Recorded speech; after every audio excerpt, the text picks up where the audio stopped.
Hi, I'm General Booty. I'm the quarterback at the University of Oklahoma, and you are now tuned into the greatest podcast on turf. Enjoy. What's going on, guys? Welcome back to this week's weekly waiver wire episode. We got week 4. Got a couple guys. The list is getting smaller and smaller as the season progresses. Got some good guys on this list, though. This might be the best that we get for the rest of the season, so be sure to tune in for the whole entire episode. Yeah, seriously, don't forget to like the video, subscribe to the channel if you guys are new. Make sure you guys stay till the end, and be sure to do your due diligence, look at what your team needs, and submit your waiver wire pickups. Again, like, subscribe, and the most obvious, most important waiver wire pickup in history, maybe, definitely this year, Ryan's got him.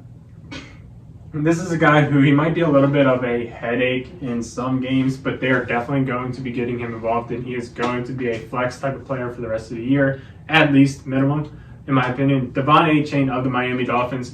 Yeah. There's a lot of things about this game that we should be a little bit cautious with A-Chain. They did score 70 points. That's not going to happen on a regular basis. And Raheem Mostert is going to be very much involved for the rest of the season, because he also looked good. He had 4 touchdowns and 200 yards, give or take, whatever. But Devon A-Chain had one hell of a game, one hell of a day. He had 233 yards, give or take, and 4 touchdowns, caught the ball 4 times. And he looks really, really fast, and he looks really, really good. Granted, he was up against the Denver Broncos, and it seems like everybody makes the Denver Broncos look bad. But I do think that they get A-Chain more and more involved as the season progresses. I do also think that Raheem Mostert still holds his value. I wouldn't be, just actively selling Raheem Mostert. No.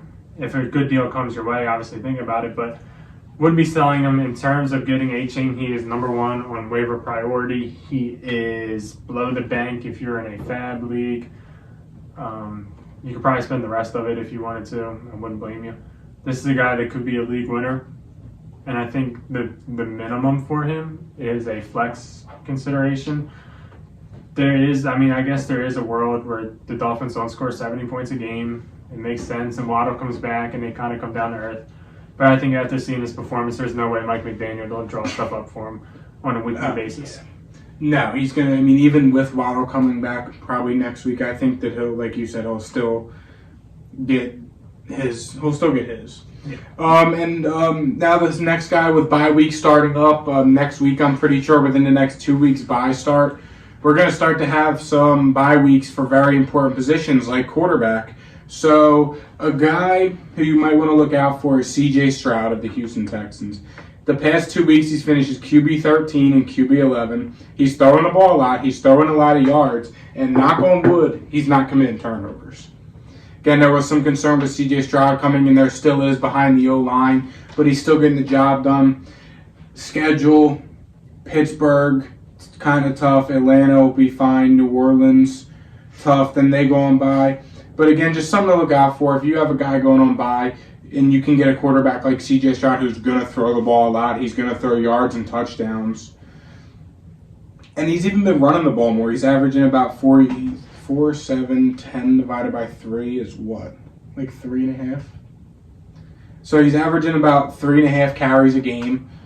Take what you can get with that. But again, if you have guys going on bye week soon, do your due diligence on C.J. Stroud. If you have an extra bench spot or if you have a lot of bench spots, go out and pick them up and stash them just because you never know. And real quick to pair it up, Tank Dell. Higher priority than C.J. Stroud. Sorry, I should have started with C.J. Stroud. I should have started with Tank Dell. My bad. But Tank Dell's been balling the past 2 weeks. Week 1, he only had 4 targets with 3 catches. But the past 2 weeks, he has 17 targets, 12 receptions, and about 220 yards with 2 touchdowns over the past 2 weeks. This guy is emerging as C.J. Stroud's favorite target. And they have the Steelers this week, who have a very weak secondary. We just saw what Devontae Adams did to them. We just saw Jimmy G dotting them up. They got Atlanta and New Orleans after that. Solid schedule for Tank Dell. Even after the bye, it does not get that much more difficult, especially for the passing game. So again, probably the second priority pickup behind Devon A-Chain is Tank Dell. And if you have quarterbacks going by, it's C.J. Stroud. Another guy, another receiver that you can pick up this week. He has been productive if you look at his stat sheet. It's Marvin Mims of the Broncos. And this one's a little bit dangerous. I wouldn't be dangerous. Had to throw out that pun in there. I don't think he caught it, but it's fine. I caught it.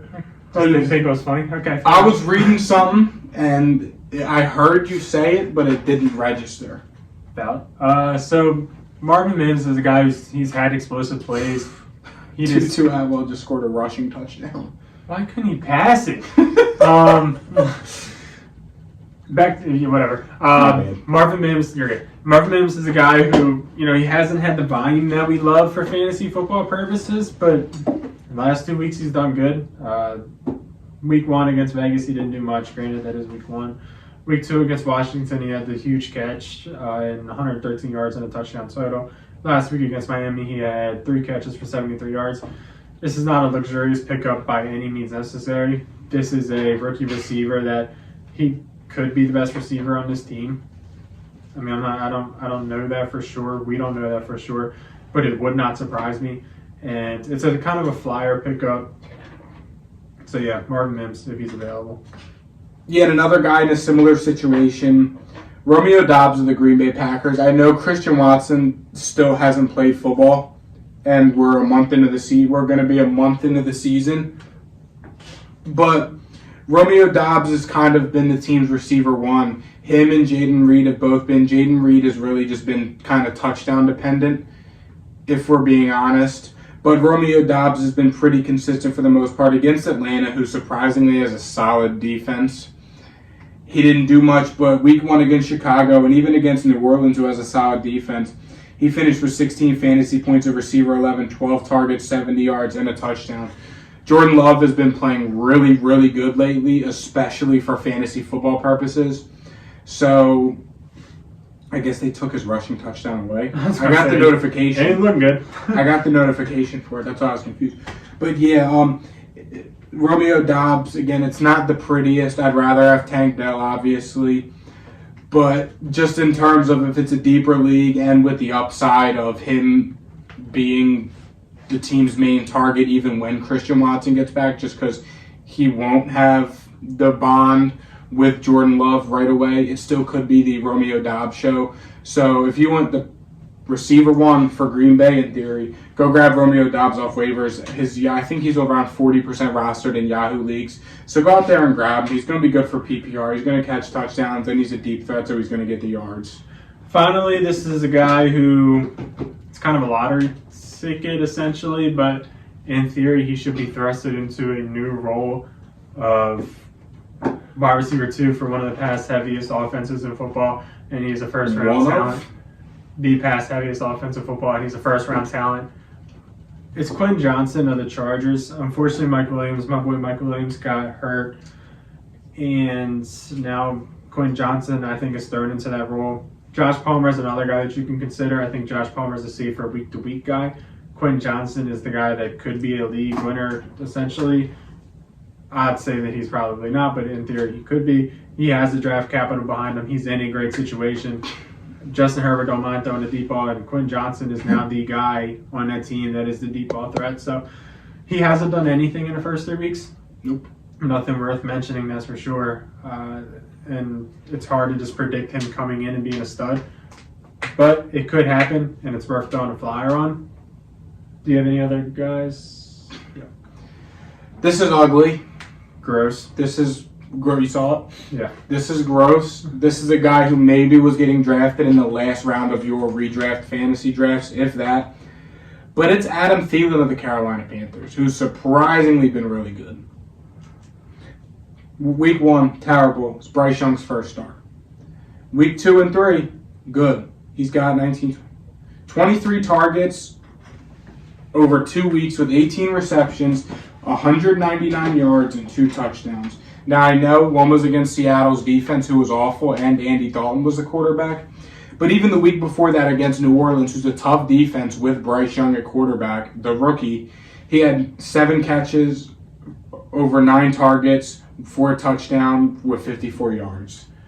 It's still a solid stat line. They have a schedule to where he could still be startable. Minnesota, Detroit, Miami, then the bye. Then after that, Houston, Indianapolis, Chicago.